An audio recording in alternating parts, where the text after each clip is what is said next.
Welcome to the Tavern Community Podcast. We are joined today by Crystelle Desnoyer.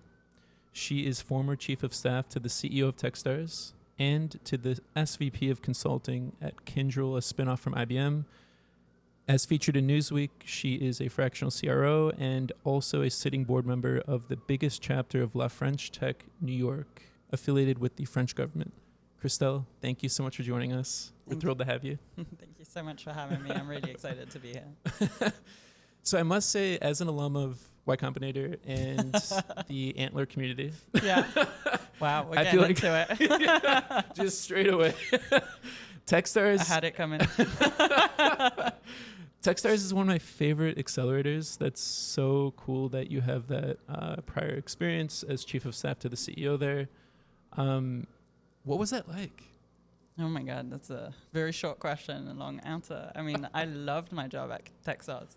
I was there for about a year and a half, and Maëlle was just 10 months into her new role as CEO, and it was the first CEO role, at Techstars, besides, the co-founders before that. Amazing. David and Brad, obviously very well-known folks in the ecosystem. Yeah, and so Maëlle came in, and I was there 10 months after her arrival. Wow. And there was a lot to be done, for sure. Rebuilding the executive team and doing all sorts of transformations and getting ready to scale and things like that. Obviously, there's a lot that I cannot share. Of course. And don't want to share. But no, it was really an incredible experience, and I would do it again in a heartbeat. Amazing. And you were also chief of staff to the SVP of Consulting at Kyndryl, yes. The spinoff from IBM.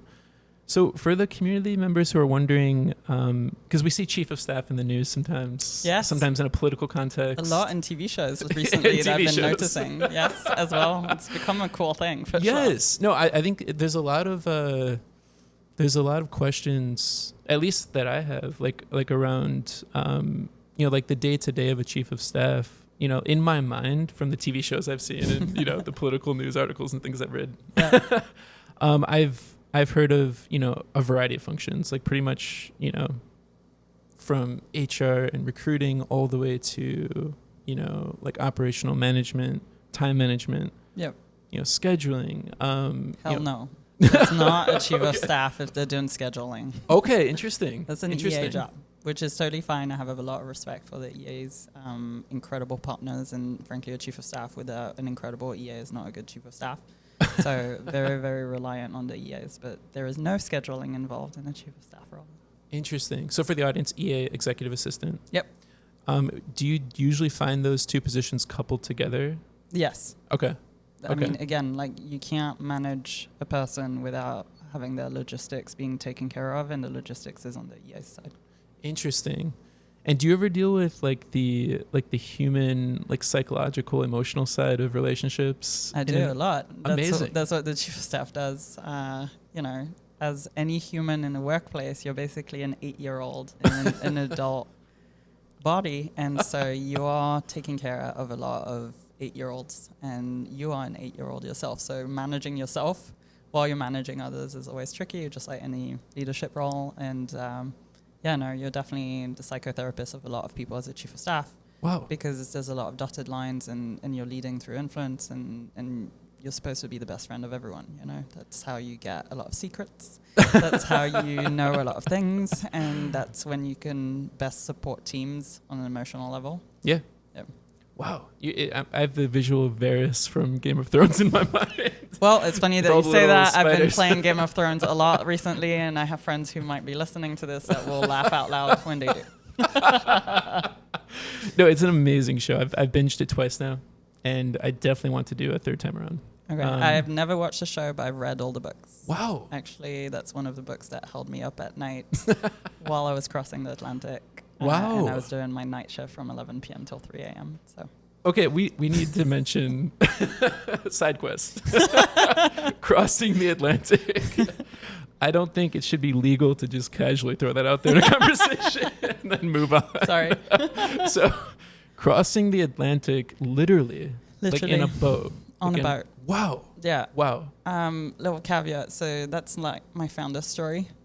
So I built a company from 0 to 34 million in 18 months, and a team with 32 people. Wow. So very efficient operationally. That's kind of my thing. Oh my gosh, amazing.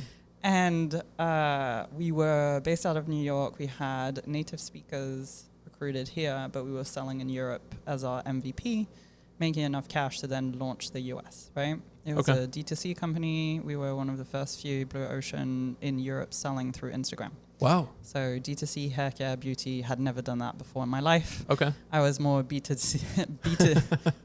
like SaaS or hardware person, you know. Wow.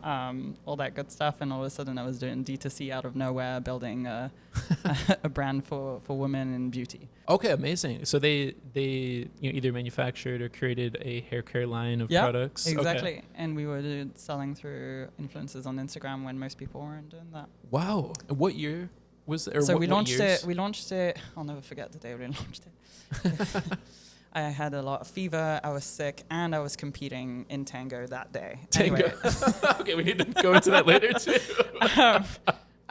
You never forget that day when you launch and you're like, oh my God, I put all my gut into this thing. And then, you know, you're either going to get a huge slap in the face and the universe in the world is just going to reject you or is going to embrace you or something in between. Yeah.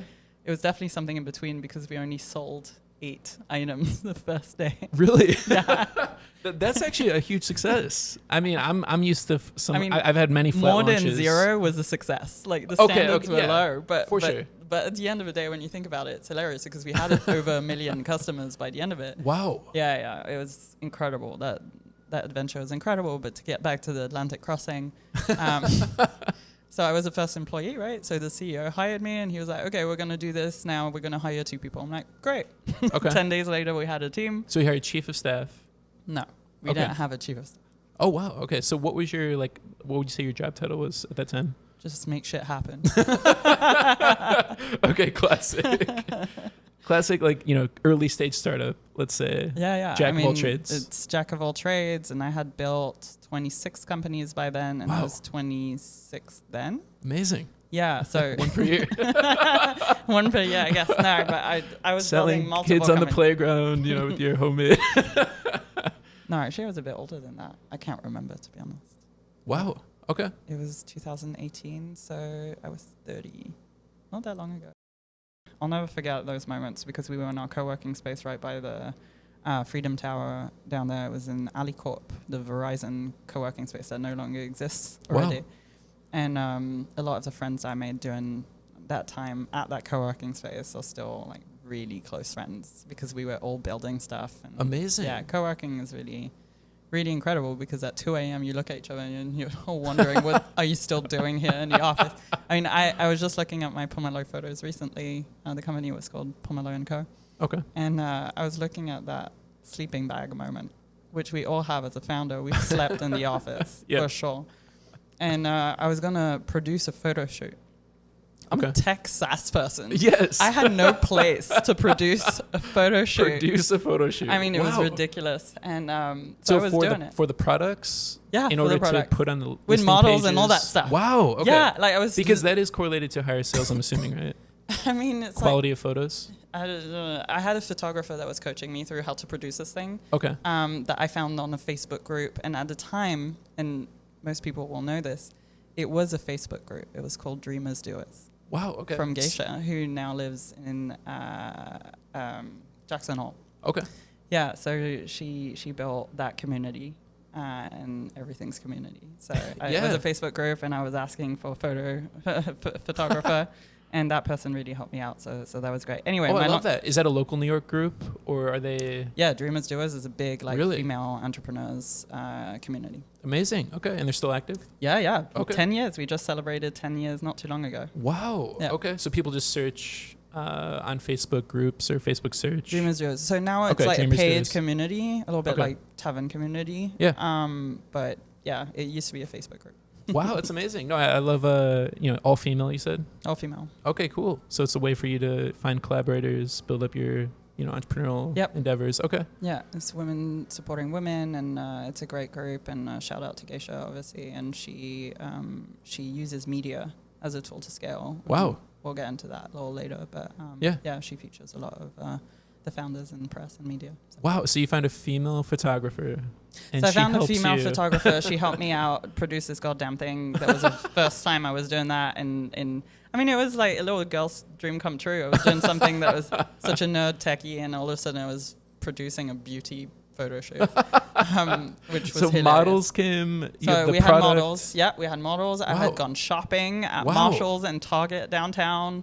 All the props. So I had all the props lined up on desks Nice. that weren't ours in the co-working space, and I had prepared everything.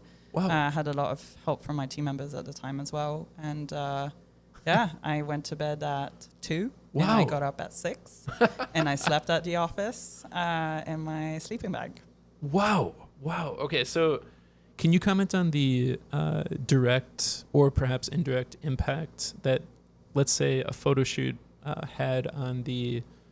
Was there like a KPI that you could measure? Like, let's say, I mean, sales? yeah, like if you don't Okay. have photos of your product on your website, you're not selling shit, right? Yeah, no. It reminds me of Brian Chesky's advice with Airbnb, like early on. Yeah. Something he found was when he went in person to his early patrons and offered to take pictures with a professional camera, their properties would be easier to rent out, and business picked up. So humans are very visual in many ways.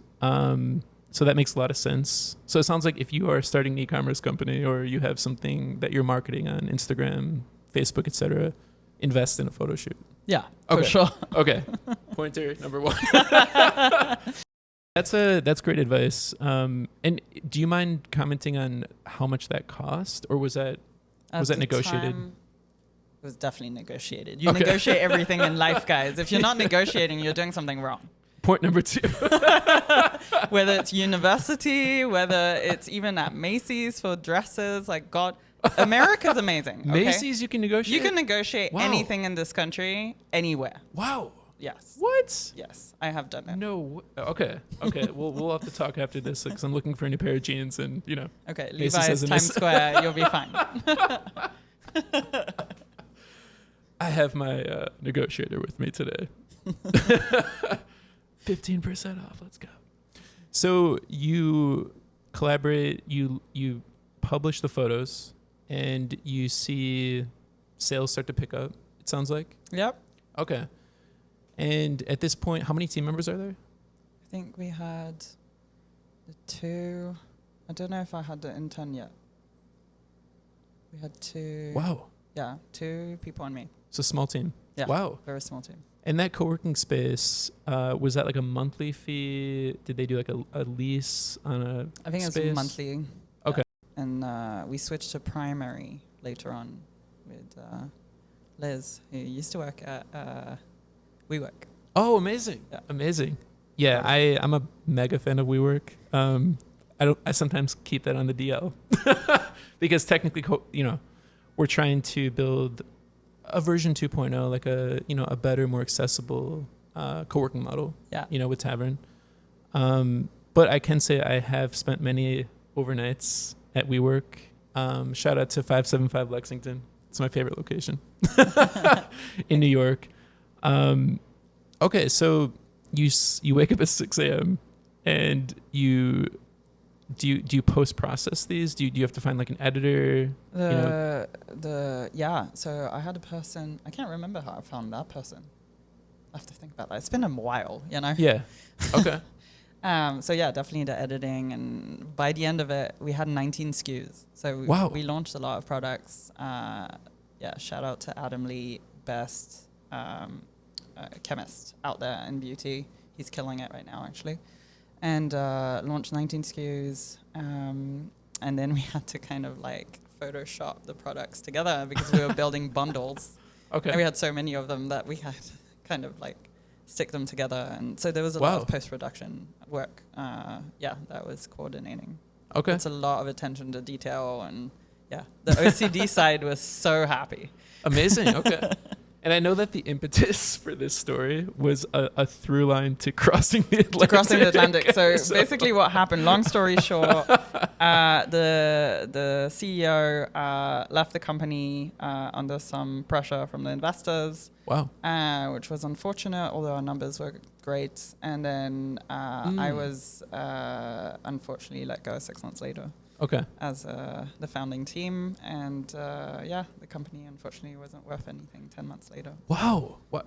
Can I ask, because this is actually a common story. Yeah, it is. Many people don't realize, I mean, the odds are going into entrepreneurship that it will fail in some way. And I've failed many times. And we did not fail. Like, we were killing it, but the structure and governance is what failed us, unfortunately. That Saturday, I was going to the Bahamas for a Galentine's trip.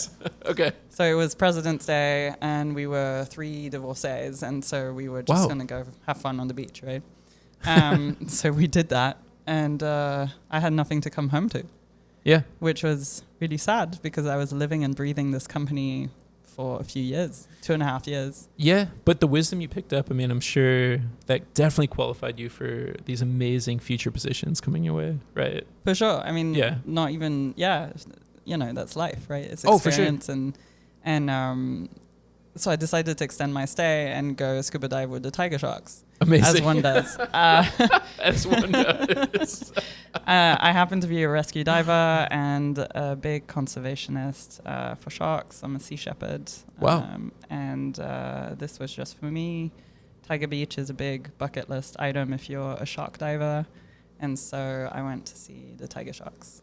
That's amazing. And a friend of mine is the one who told me that I should go do it. And I knew I wanted to do it. It was on my bucket list somewhere, but my mind was a bit, messed up at the time. And so I had brought all my diving gear and ended up in Grand Bahama. Wow. In the middle of COVID. So I had to redo all the tests. Oh my gosh. No way. It was a bit of it wasn't a small feat to get there. And then I found this most incredible B&B. On booking.com, and it was this lovely family with 7 parrots, 2 cats, 2 dogs, and all the love I could possibly want after, Oh, I love that. Okay. After that loss that I was experiencing, because there's a lot of grief, and building a company, and from one day to another, like being cut off, right? Yeah. So I hung out with them, and then I was doing beach cleanups, and, there's something meditative about that. Met some people that were coming from the US to, I forget the program now, but they were rebuilding houses because of Hurricane Dorian that had hit. Yeah.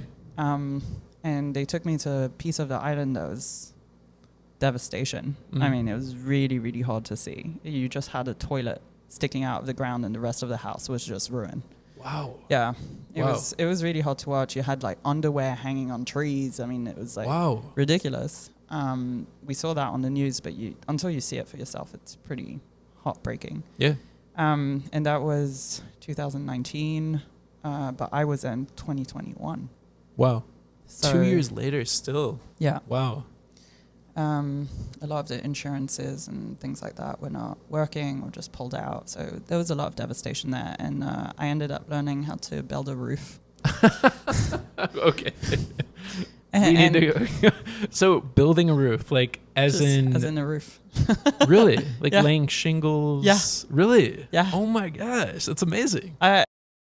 Useful and just do something. Like, it was so weird to not wake up and stare at my Shopify analytics. Yeah. Because we were selling with in a different time zone. And so as soon as you wake up at 7 a.m., you're just seeing how much sales we've actually made. Yeah. And it's more than halfway through the day. And so waking up and not having that habit, and that excitement, I just needed to do something that was meaningful. And so I have a ton of respect for that, because a lot of people, after, including myself, when I initially failed with a startup that I tried, I was like, somewhat depressed. I was like, I'm not going to do this anymore.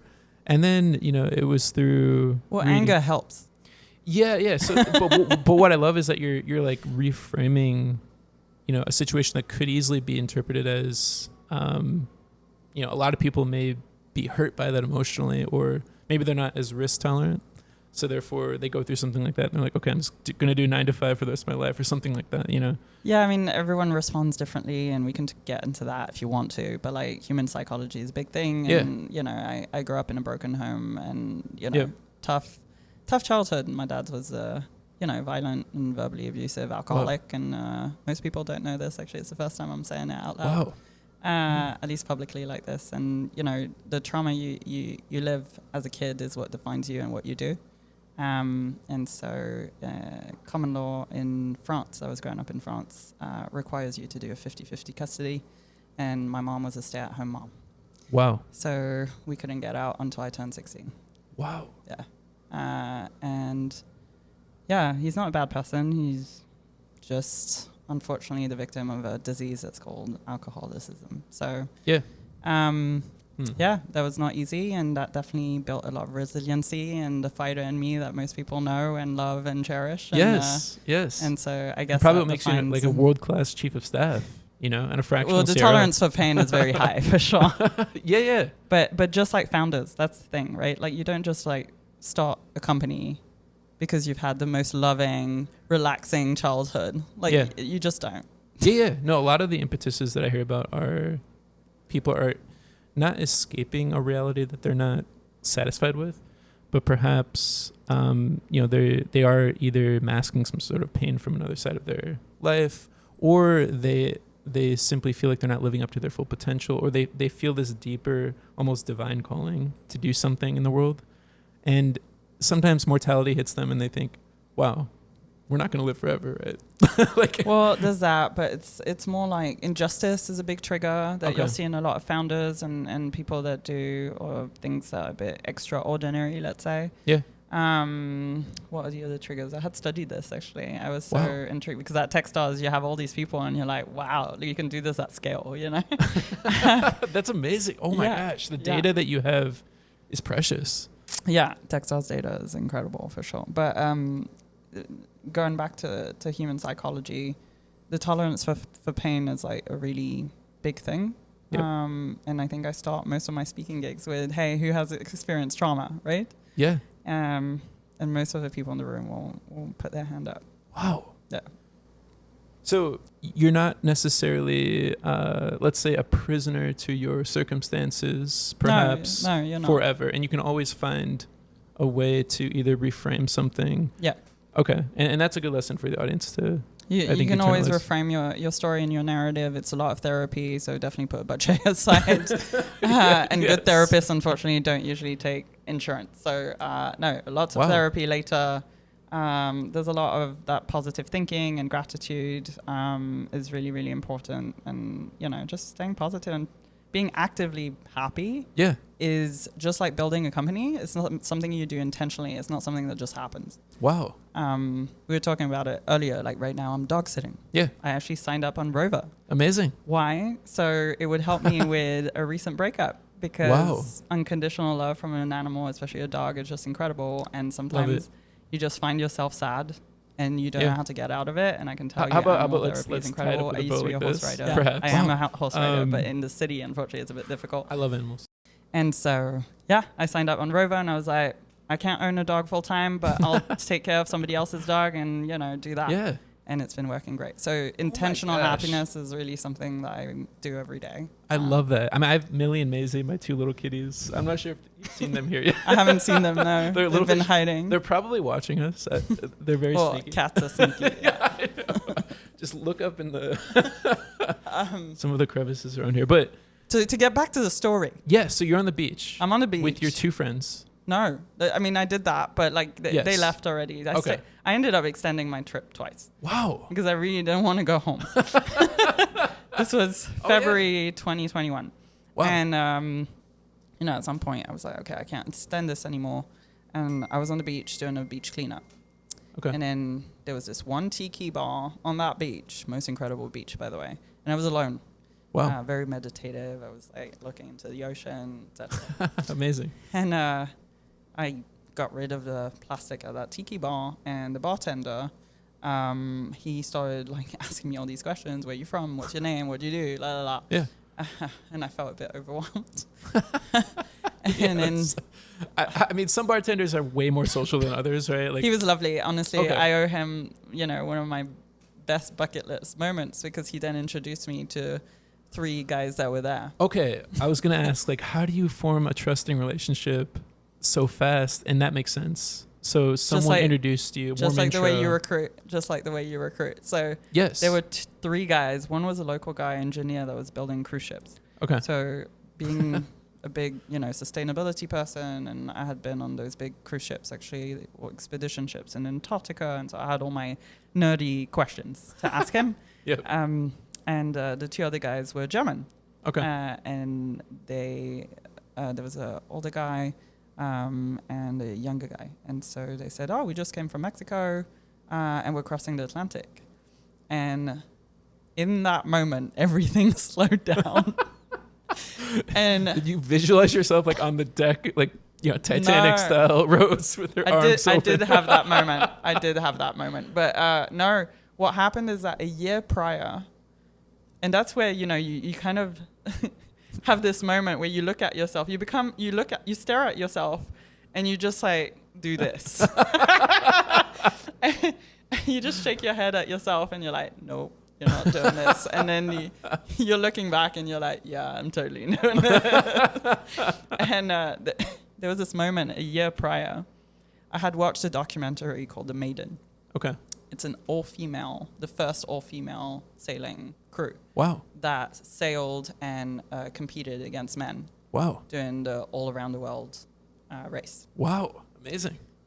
That story is incredible. Watch the documentary. I totally recommend it. It's really incredible, led by a British female sailor, and tolerance for pain. Wow. Yes. Yeah, it took them, I think, 3 to 4 years, if I remember correctly, to even build the boat to be able to race. They built the boat wow. They had to build it because they couldn't buy it. They couldn't afford it. Wow. Yeah. Incredible. Anyway, I watched the documentary, totally inspired. I've been sailing since I was 6 years old. Amazing. And I said to myself in that moment, I'm going to do that. But Amazing. that was a year ago. Yeah. To that moment. Okay. And I'm sitting here thinking about that goddamn documentary, which, by the way, is the second time this has happened, because there was another documentary. I was telling the story yesterday. So you almost, would you say you almost manifested? I'm totally manifested. Like you put that idea out in the universe. Put it in the universe. I totally wanted it, and then Wow. I grabbed it with my 2 hands, and I said, "Can I come with you?" Amazing. Okay. And they looked at me and they're like, "Oh yeah, we totally had like 2 women, come with us from Mexico to Bahamas. They just, we dropped them off. They did the first week. Wow. One was a chef, the other one was a recipe cookbook writer." Oh my gosh. Okay. And in that moment, I'm like, they think I'm a female and I'm gonna cook for them. And then I could not laugh loud enough, because little did they know that I was a New Yorker, aka we don't cook. Yes. And so in that moment, it was really interesting, because I got to exercise my little female sass. And I said, well, I can't cook, but I can sail. And so I had never done those long distance sails, though, but I was doing lots of regattas and races on Hobbycat 16s and 15s, actually. Wow. Growing up, I was also an instructor when I was 18 in the south of Turkey. Okay. Great sailing spot in Bodrum for those who sail. And so I ended up just chatting a bit, and I realized they both had bamboo toothbrushes. And they were both of them vegetarian. Okay. And the older captain, he had worked as a conducteur d'élite. How do you say that in English? God knows. So he was in the French army. So a vet. Wow. Okay. And was he retired or? Yeah. Okay. And the younger guy, he I can't believe I'm telling this full story. Yes, it's amazing. So he's an engineer. Okay. And so they were German, engineer, very realistic mindset, vet, like you don't take unnecessary risks. Sure. He had done the southern route, the captain, which is very different to the northern route. Wow. But still, you had crossed the Atlantic at least once. Yeah. And yeah, the fact that we had similar values, and I could practice my German, and I was like, let's go. Amazing. So Amazing. Okay. on the spot, I called my mom. Wow.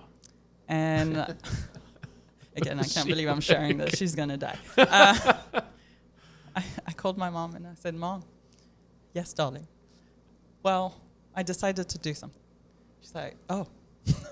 She knows generally what that means when I start with that sentence, because, she's used to hearing these things from me. And I said, I'm not going to go home tomorrow. Oh, I met two Germans, and they are crossing the Atlantic, and I didn't finish. I didn't finish that word that she said no. Really? She said no. I'm like, no what? She's like, no, you're not crossing the Atlantic with them. And then I said, Mom, I love you, but Yeah. I'm not calling you to ask for permission. I'm calling you to let you know it's happening. Amazing. Okay. And so I gave the phone to the captain so she could ask all her questions and freak out on him all she wanted. And that was it. Wow. So how long after that initial chat did you guys actually set sail? 23 hours. What? Oh my gosh. Okay, so You know what was hardest? It was to tell. I don't know that the audience is all that interested in this story, but the hardest wasn't to tell my mom because she's so used to it. The hardest was to tell the people that were staying at the B&B because they had really taken care of me like their family for 2 weeks. Wow. And they were like nurturing me and like, just really making sure that I was okay and taking me out and all that stuff. And when I had to sit them down and it was physical, it's one thing to tell somebody on the phone, right? You can be a bit of a coward about it. Oh, of course. But like when you're telling people in person, it's so different. And so I sat them down on the couch and I said, guys, I'm not going home tomorrow. And they were so excited. They thought I was going to extend it again. They were so excited. And then in the end, they, I had to tell them, I'm met these two guys. I'm going to cross the Atlantic. I need your help to prep for it. I need to do laundry. Yeah. And I need to do grocery shopping.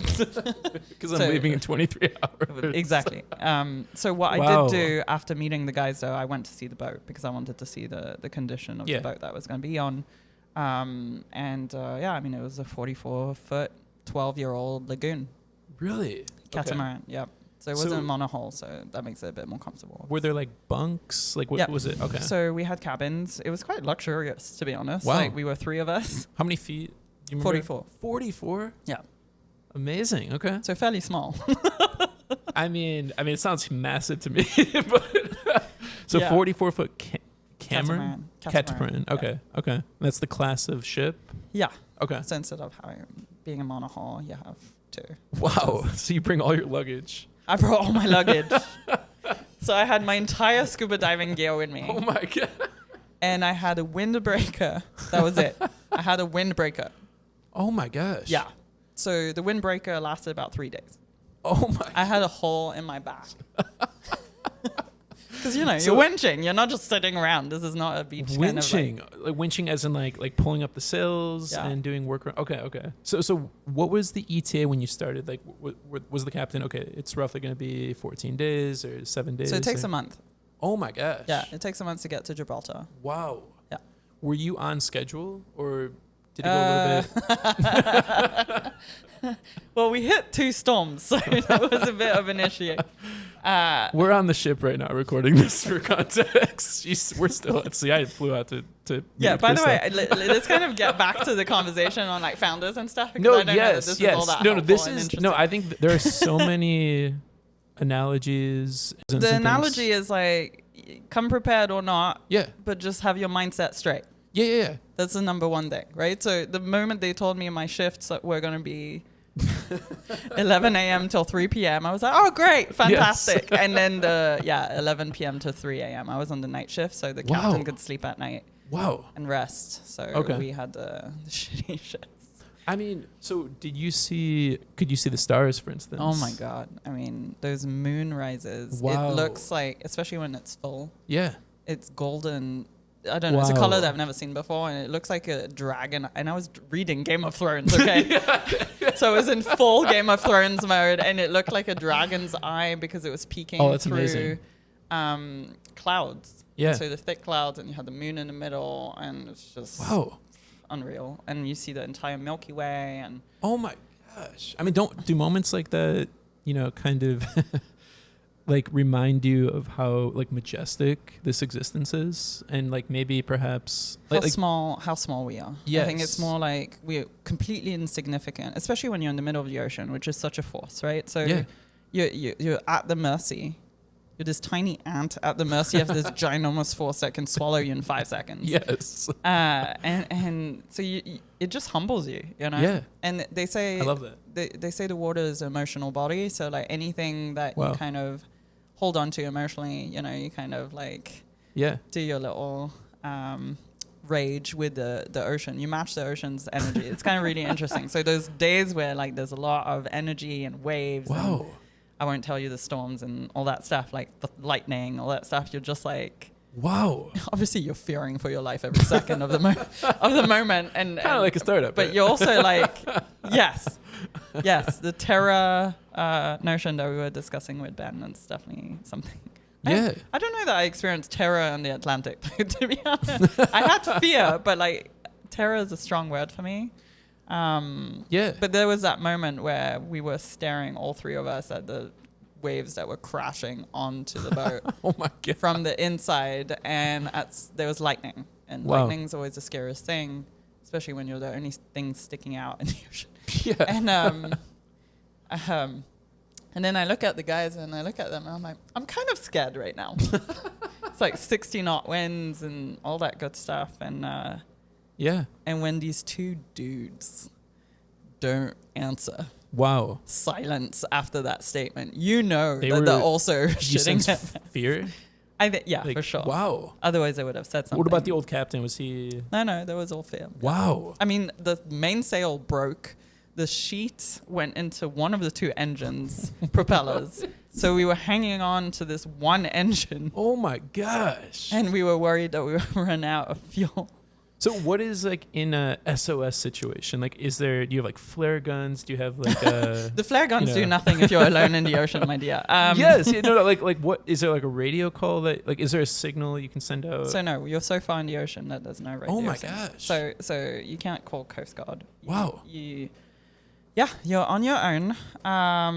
If there are other tankers around you, you can call them on the radio. Okay. We had in that moment a Chinese tanker. Okay. I happened to speak Mandarin. Oh my gosh. So that was helpful. You guys made contact? Like we over made contact, radio? but they didn't respond. So they left us for dead. Oh my gosh. Wow. I mean, they probably been careful of, pirates and like all these potential threats out there, right? Like not at our size compared to this. Okay. Okay. But the Bermuda Triangle was definitely a thing. Because that storm was not supposed to happen. Like we checked the weather reports and it wasn't supposed to be that. So it hit us and we didn't expect it. So that was within my first 3 days. I was on my period. It was awful. Oh my God. Like my first week crossing the Atlantic was awful. And the sleep, I'm not a late night person. Yeah. And I need to sleep 9 hours to function like properly. Yes. And that was not it. That was the polar opposite of all of that. And I was ready to quit when we got to Bermuda. And luckily, by the way, this was in the middle of COVID, in the middle of winter. Nobody does northern route Atlantic crossing in the middle of winter, in the middle of COVID. God. Okay. So when we arrived in Bermuda at 4 a.m., I think it was, they called us on the radio because they could see us coming and they were like, "Who are you?" And luckily I had a British passport because Bermuda, British colony and territory. Amazing. And so I think that's why they let us in, because otherwise there were the two Germans there and they were like, no. But we had to quarantine. Wow. Yeah. Really? 3 days we weren't allowed to leave the goddamn boat. So imagine you're seeing land. Yeah. You can touch it. You can smell it. You had to like but you anchor can't down get or something? off. You can't get off land. You have to stay in the port. What? Yeah. For like 14 days? No, thankfully. I think it was 3 days because they had the rapid tests. Okay. But they did like cuff us. We had a little red thing so everybody could see that we were coming from elsewhere. We were greeted by definitely astronauts. The whole white suit, the hazmat suit and everything. Yeah. No way. We were greeted in the middle of Bermuda by astronauts. Wow. Astronaut-looking humans to test us, and so we refueled on the thing, and I was going to quit. Yeah. I was like, 1 week. So this was crazy. refueled. So you were about to go back to Bahamas, or was that just we one were of crossing the checkpoints? No, it was one of the points. Okay. So Bermuda's far into the Atlantic, by the way. It's not close to the coast. Yeah. So you're going diagonally already. Yeah. So you're already far in. Wow. Oh my gosh. So I was like, I'm going to take a plane back home. Okay. And I was ready to quit. And then I thought about it. And then I looked at them and I was like, if I quit on them, they're screwed. because the two guys, that means that they have 2 shifts, and that's really hard. Yeah. On So the body. they'd have to extend their shift time, get less sleep probably. Wow. Yeah. And there's something that going through a storm in the middle of Atlantic bonds you. Of course. And so like quitting on them, I don't know, there was something about that I just wasn't okay with within me. And I was like, you know what? I'm going to do this thing. So I love that. I would call that self-sacrifice, by the way. But there could be many names for that. But that is beautiful. And also that has repercussions, I do feel like. I mean, you know that it's a death sentence. Like you could die at any moment. Yeah. But the fact that you're laying down, technically you're laying down your life in some ways for your friends. No. Or at least putting yourself in So self-sacrifice harm's way. is actually toxic. Never, ever do that. That means Well, you need therapy if you're doing that. So self-sacrificing is This will not be another okay. episode on this. Yeah, you need to weigh in the pros and cons of what's in it for you. Yeah. And then you need to weigh in all the other external factors, but it's for yourself first, right? So it's because I wanted to do this. Yes. And I wanted to see if I could do it. So it was more like pushing myself to a limit that I had never pushed myself. Okay, so you felt you would regret it if you flew I don't know. home. Sometimes you just feel it in your gut. You're like, I have to do this thing. Yeah. And Okay. yeah, so I changed my mind. And in French, they say only stupid people don't change their minds. So I changed my mind, and that was it. Amazing. Okay. So you went through though, like, you're kind of teetering on literally booking a flight, like taking a grab or something to the airport. Okay. Yep. How long was that deliberation? Was that like overnight? Like, did you sleep on it? Was it? I can't remember, to be honest, because we were quarantining no matter what. So I think it was like 3 or 4 days we had to quarantine. Wow. And then we had to go grocery shop. And so I think I took that time to just like rest. Okay. Because physically it's quite taxing. Yeah. Right? And so all of a sudden seeing people, also physically you're moving. Yeah. Nonstop. So you're in constant movement. Wow. And when you're sleeping, when you do sleep, Yeah. I was in the front cabin. Okay. Which is awful in the sense that you're levitating the whole time. Wow. So like a your roller coaster or body, something, like right? gravity is something that you're feeling constantly, right? So like you go up a wave and then you levitate and fall. Wow. And you go up a wave and then you levitate and fall. So were you like, taking like Dramamine or anything like that? Or No, so I'm very lucky that I've never experienced seasickness. Okay. So it's something that I just don't have. So I'm naturally quite, okay in sailing. And, even rough waters and stuff, I didn't have anything. Were the other 3 guys also pretty tolerant? Naturally, would you say? I don't think they'll ever admit to me if they were seasick. Okay. so yeah, I think like we were all in this like. You were trying to like keep the tough facade up, right? Yeah. We're definitely like staying stuff for ourselves, but for each other. Well, as well, right? Yeah, because that's kind of contagious. Yeah, it's contagious. In like some ways. Yeah, just to like show being weakness, strong. right? Yeah. Well, it's showing weakness. They have no problem showing weakness because we had very philosophical, conversations, watching the sunsets. They were the most incredible sunsets I've ever seen. And so I think that to give them credit. Yeah. They definitely have no problem showing, emotion and things like that. But there's some moments where you need to shut that down and be like in the moment and you're in do mode and it's do or die, like literally. Yeah. It sounds almost like the Marines or something. Like, I mean, it's that war zone situation or something. Yeah, you have to. Wow. Otherwise, it's hard. Yeah. That's amazing. So yeah, that was the most incredible. I mean, I've had lots of experiences doing lots of crazy things, but this is definitely one of them. So. I mean, honestly, I think that is one of the. It's one of the most, I would say, like wisdom nugget rich entrepreneurial stories and almost analogies that I can possibly think of. like because sailing through storms.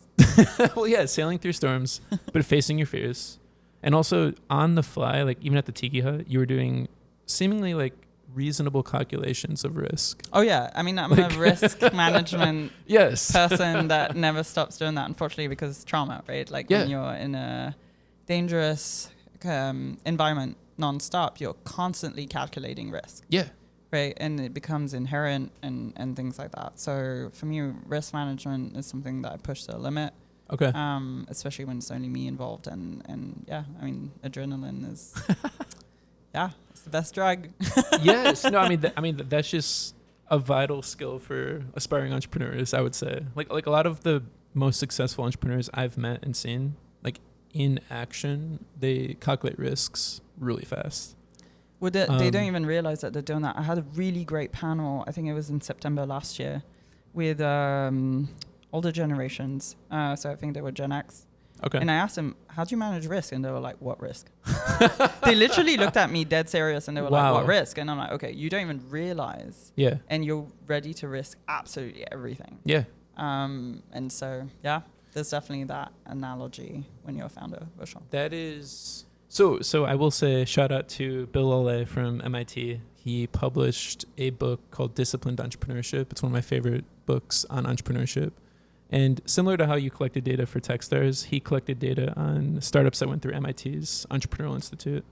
So I personally find comfort in reading history. Yeah. Like being a student of history. Yeah. Because if there's one thing I've learned, humans repeat patterns quite a bit. Uh-huh. This is both at macro and micro levels, including emotional patterns, relationship patterns. Yep. So would you say, in addition to being a student of history, like what would you say are some, good habits to be able to calculate risk efficiently as an entrepreneur? Wow, I don't know that I can verbalize that. I know it's somewhat sophisticated domain.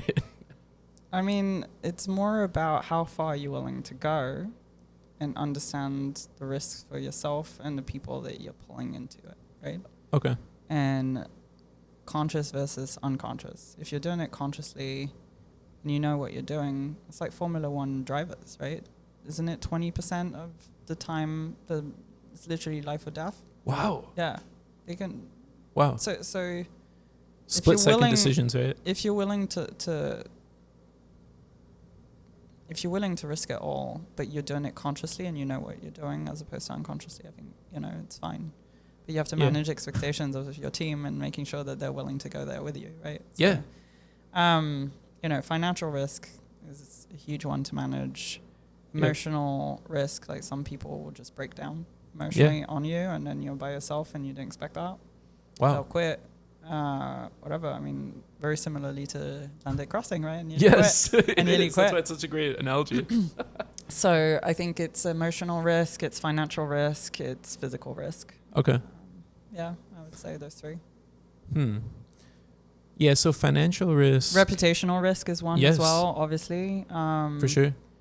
I would say it's the least important, frankly, out of those. But, you can lose face. Yeah. No, that...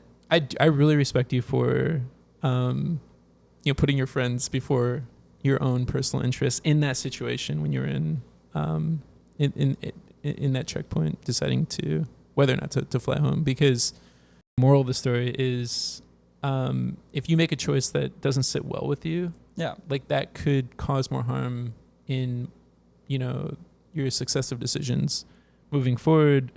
Way more harm than it would to just tell the truth or to act in a way that you feel is right and good in the moment kind of thing.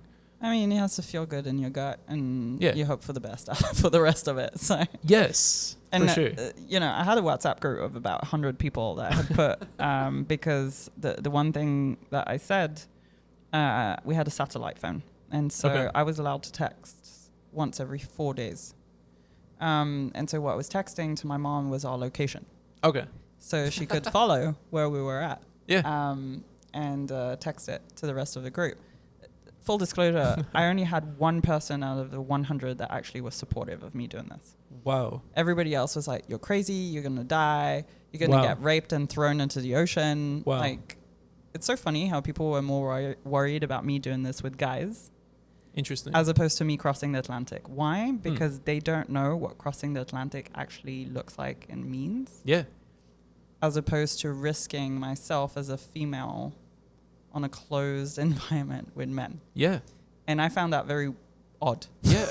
Wow. And I was like, that's the opposite of being misogynistic. Yeah.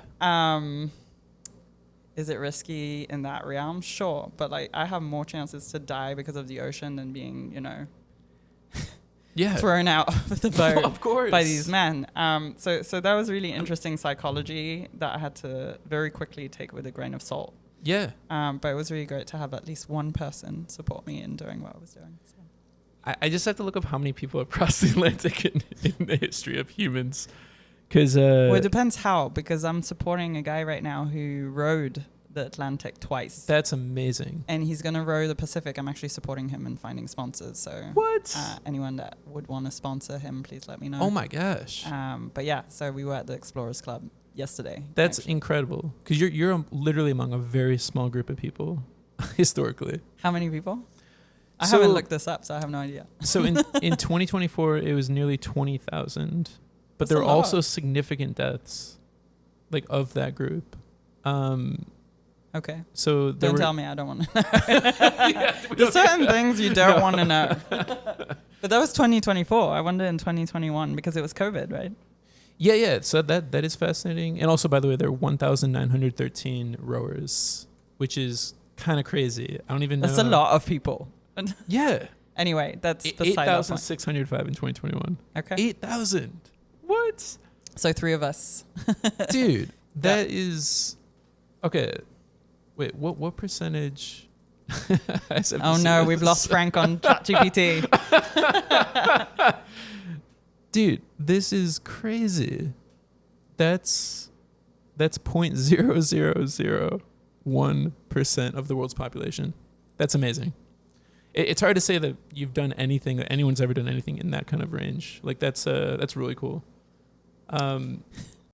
So you make your way at the end of the 30 days to your destination, it sounds like?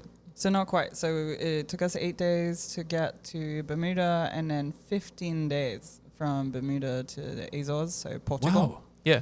That was the best shower of my life, by the way.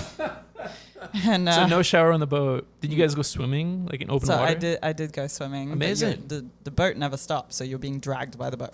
Are you serious? Yeah, so I was holding on to the boat. Like, we put a rope just in case I let go, and I was letting myself dragged. And then I realized it was like sunset, and I was at the surface of the water, and I'm like, this is shock, like snack for sure. And okay, so I stayed there amazing. not very long, but it was good to rinse off, obviously. But at the same time, it's not really rinsing yourself off. You're putting yourself in the middle of like salted liquid. And did they pull you in? Like, they lifted me up, yeah. Okay. Yeah. Okay. I have a video of that. Amazing. And yeah, so we showered once. Wow. We because you only have a very limited amount of sweet water, right? Okay. It's in tanks. And so I showered once. Wow. Sweet water as in like desalinated. Well, you fresh, don't have that machinery on board, so you have to fill in tanks when you're in port. Ah, got it. Yeah. Got so it. I think we had 600 liters. Wow. Yeah. I mean, that's just amazing. You did that. I mean, that's like a highlight of a human life. You know what I'm saying? Like, I wish I could say that. It's just I've done like, so many crazy things. Like, you know, you find yourself in the middle of China, like biking, and anyway, long story. Yeah. So definitely please add that to future intros on podcasts because that's so cool. So I guess that was that in 2021 you reached your destination, or did it go into 2022? Like No. So it was February. February. So 15 days, and then it took us another 8 days to get to Gibraltar. Wow. And then we didn't stop there. Wow. We went into the Mediterranean, so we went all the way to Mallorca, actually. Wow. And then amazing. That's from Mallorca. I forgot my shoes because I hadn't worn shoes in so long. I forgot my shoes, and I was in the fanciest marina in Palma. Wow. Cool. And I called my mom and said, "Mom, get your COVID test and meet me in Spain." What? And okay, I hadn't seen amazing. her. I hadn't seen her in a year and a half That's so because cool. of COVID. I love that. So she flew in from France, and we spent a month in Spain. So it was incredible. Oh my gosh. Okay. And your body, it's so funny. I'll never forget this. Your body is always moving, right? At sea. At sea. And Yeah. all of a sudden you're on land. And that Yeah. means your gravity center is no longer shifting. Wow. And that means it's in one spot. And all of a sudden my entire body started aching. Wow. Yeah, because nothing's moving anymore. Yeah. And so it's all in the same spot. Wow. Yeah, so I was in a lot of pain. Is It's that not is that a really- frequent thing with sailors when they Usually reach when port? when they get off the boat, they're still like kind of walking like this, right? Yeah.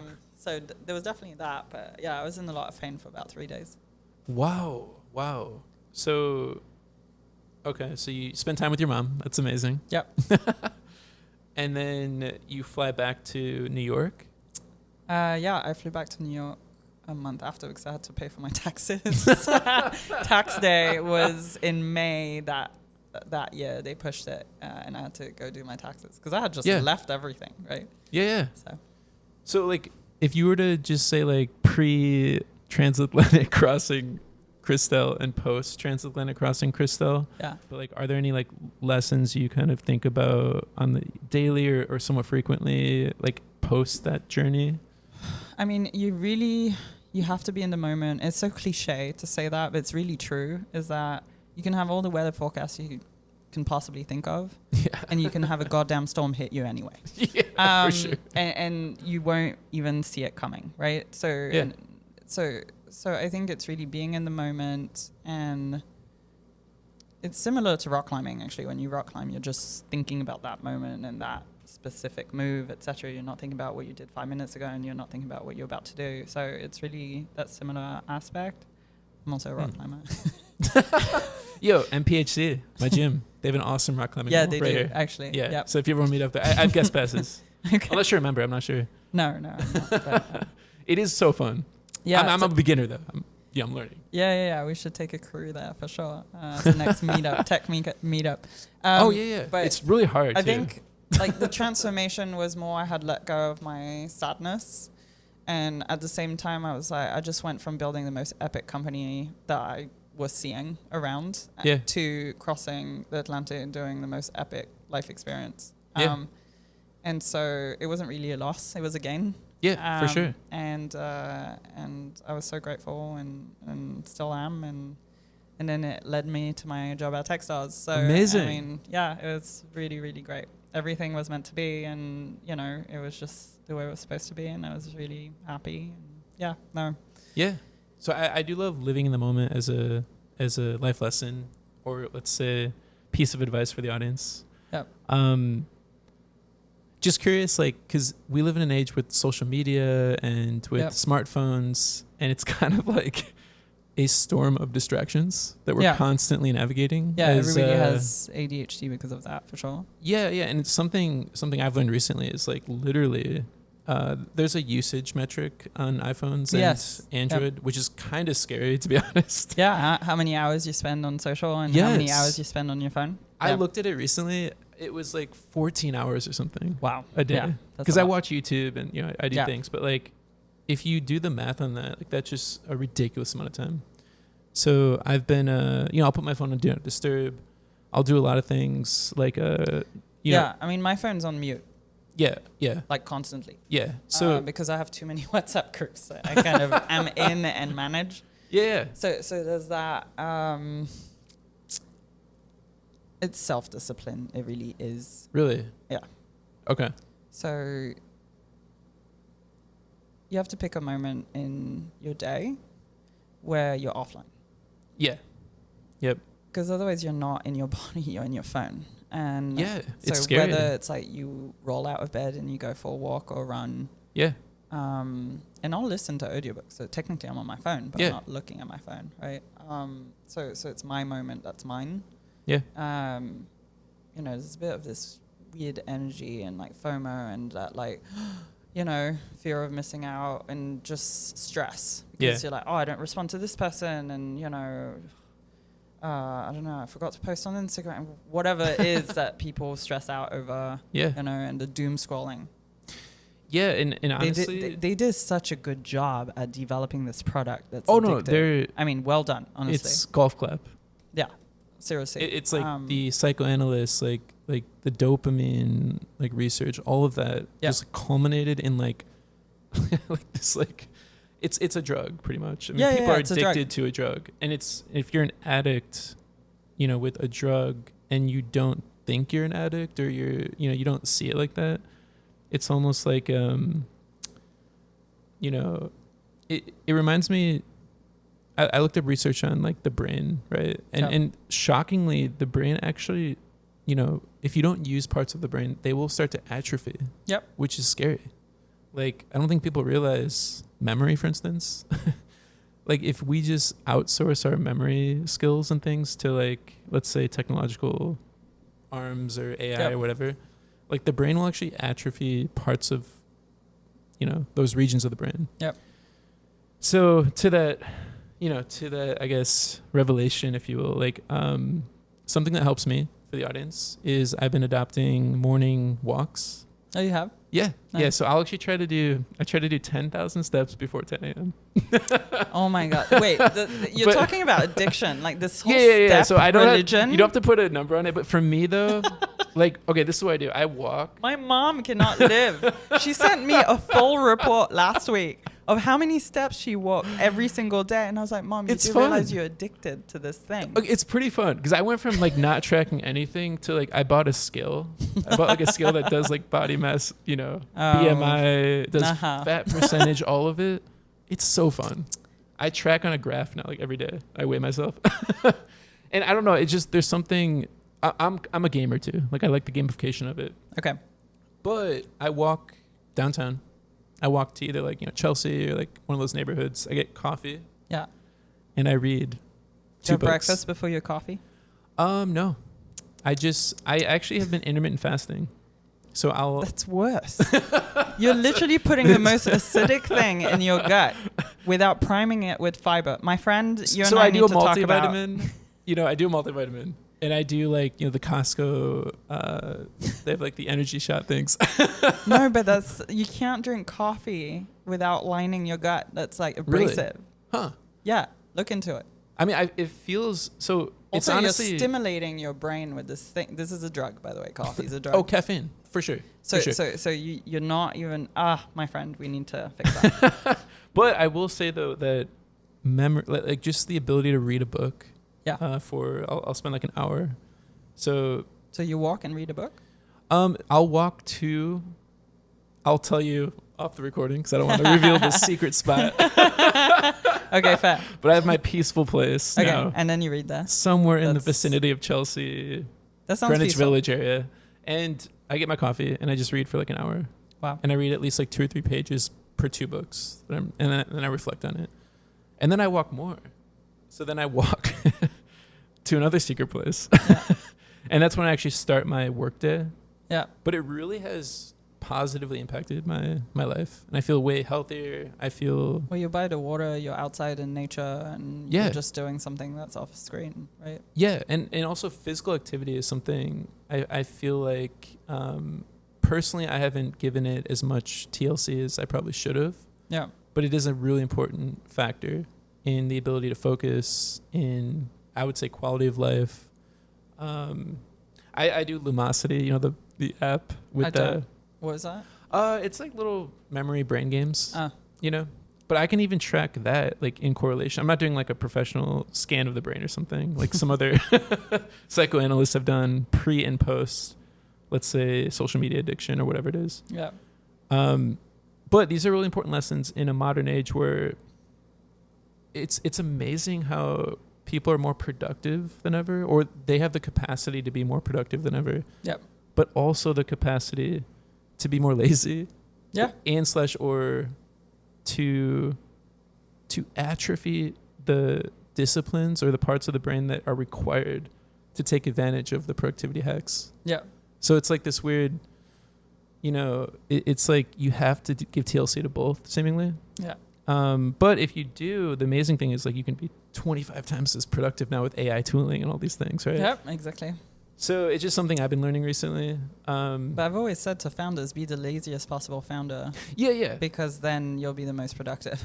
Yeah, right. There is like a lot of value in finding the shortest path to victory, say. That's exactly right. Do you like, let's say when you're building a team, like are you conscious of that as like a trait of, like you try to couple people who find short paths with long paths and et cetera with like, I don't know, let's say strategic planning Or is that just kind of something that falls into place naturally sometimes? Depends what kind of teams and what stages you're planning, right? You don't Yeah. hire the same teams at the beginning of a company and then later on. Like the people that I hire first are the hackers. Yeah. They're the ones that are going to do For sure. everything. They're going to work with me until 3 a.m. They deeply care. There's that intrinsic motivation and yeah, they're the heroes, right? Yeah. So They live in the moment. I've found, at least. well, they can deal with the moment. That's what matters the most. Yeah. Very loyal and that's what I hire for. The hackers, for sure. The ones that can break things and find the shortest path. Okay. That's really cool. Gosh, I have like a million other questions. I know we're a little bit over the allotted time. Okay. So I do want to be respectful of your time because you have a little doggy to go tend to. Yeah. Or maybe it's a big doggy, I'm not sure. But thank you so much, Crystelle. Like I've learned a lot from our conversation. I hope the audience has as well. I think they learned how to sail the Atlantic through this. No, but remember, I think this is a story to remember, like as you're going through your own personal transatlantic crossings in your own daily struggles or stresses with your entrepreneurial journey. Remember, Crystelle, remember that she did not give up. She calculated risk in the moment. And she made it happen. Like you actually were successful. Yeah. But I was also willing to die doing it. Yeah. Yeah. So I won't say self-sacrifice, but I will say courage, and I will say Or stupidity. We'll let you decide. Vote on this in the. We'll put a poll. Look, at the end of the day, look, this is my closing kind of statement. Whatever will make you happy, you're the only one who will know. If you don't know what makes you happy, then sit and think about what's going to make you happy. Like intentional design of your life, is really, really important because at the end of the day, it's your own social experiment. And if you're not experimenting in your own social experiment, then that's also a choice. But then, technically you only have one life and you better be doing what you really enjoy doing. And if you can't, find a way to enjoy it or have a purpose of why you're doing what you're doing. So, as an immigrant in this country, I did a lot of things I didn't want to do early on in my career and definitely fought for it. But I had my purpose. I wanted to make it. I wanted to live here in New York. I wanted to be an American citizen. I wanted to work for the big companies. And I wanted to build lots of small companies and just do as many things as quickly as I could. That was really what I wanted to do. And recently, and that's what's interesting because you get validation in things that you never thought you would ever do. And one of them was, I left a big corporate and I decided very intentionally that I didn't want to have a job. I wanted to make my own job and I wanted to be a fractional executive and just do that because one, I was a master on my own schedule and, as a chief of staff, it's just really nice. Yeah.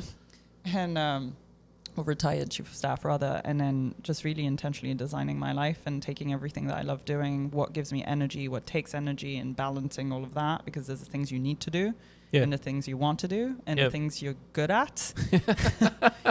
And the things that people think you're good at. And so there's a bit of overlap, but not everything's equal on all those four fronts. And so it's really a balancing game. And at the end of the day, you have to make money, to pay the bills. Yeah. And then you have to do what you really like and enjoy doing that fills your cup and fulfills your soul and makes you happy just to live life, right? And those aren't always the same thing. And sometimes when you're lucky, it is the same thing. And I've been designing intentionally in my life to make it the same thing. And I'm in a very lucky position and very grateful that, I get to do what I'm good at, what people think I'm good at, and what I really enjoy doing. Amazing. And it makes money too. So you're living the American dream. Like that's the true dream, I think, is like, and you mentioned purpose. I love that you mentioned purpose because I'm reading a book on Ikigai, Yeah. And I read that 2 years ago, actually, when I was doing that work, when I started that work. Amazing. Yeah, it took me 2.5 years to get to where I'm at now. Maybe we read the same book. Because it's like the gentleman who was from a Northwestern Mutual CEO, late 40s into his early 50s. And he's like, okay, he had a crisis of purpose. Yeah. But I really love to hear that you're finding harmony across all of these. And it's just a moment in time, right? So Yeah. it's working now. It might not work later. It might shift later. I might want different things. Yeah. And that's the thing. Like as you go through life, you change. And just being conscious of that agility is really important. And as a millennial going through that life that people told you, study hard and get the consulting job out of business school and go up the ladder and all that stuff. Well, turns out I did that and I didn't love it. Yeah. So now it's off the rails, off the guardrails, and it's like designing their own thing. And you don't have a playbook, and that's what's interesting and hard and scary. So, yeah. But would you say that you're happier if you were to define happiness like for yourself, like would you say you're happier doing this, let's say, crossing the Atlantic versus staying on the beach? Yeah, like that is so inspiring. I feel like a lot of people. I told my mom. I said, "Mom, I have nothing to go home to." Yeah. And I don't have a boyfriend or anything at that time, right? Just divorced a couple of years prior, and for me it was like I'd rather die happy and young than die old and haven't taken the opportunities I really wanted to grab. So. Yeah. There's a quote on like many men and women. I think the quote was attributing to both, but it just in the language it said many men live lives of quiet desperation kind of thing. And that's it's something to reflect on. If you feel like you're quietly desperate for something different, like definitely. I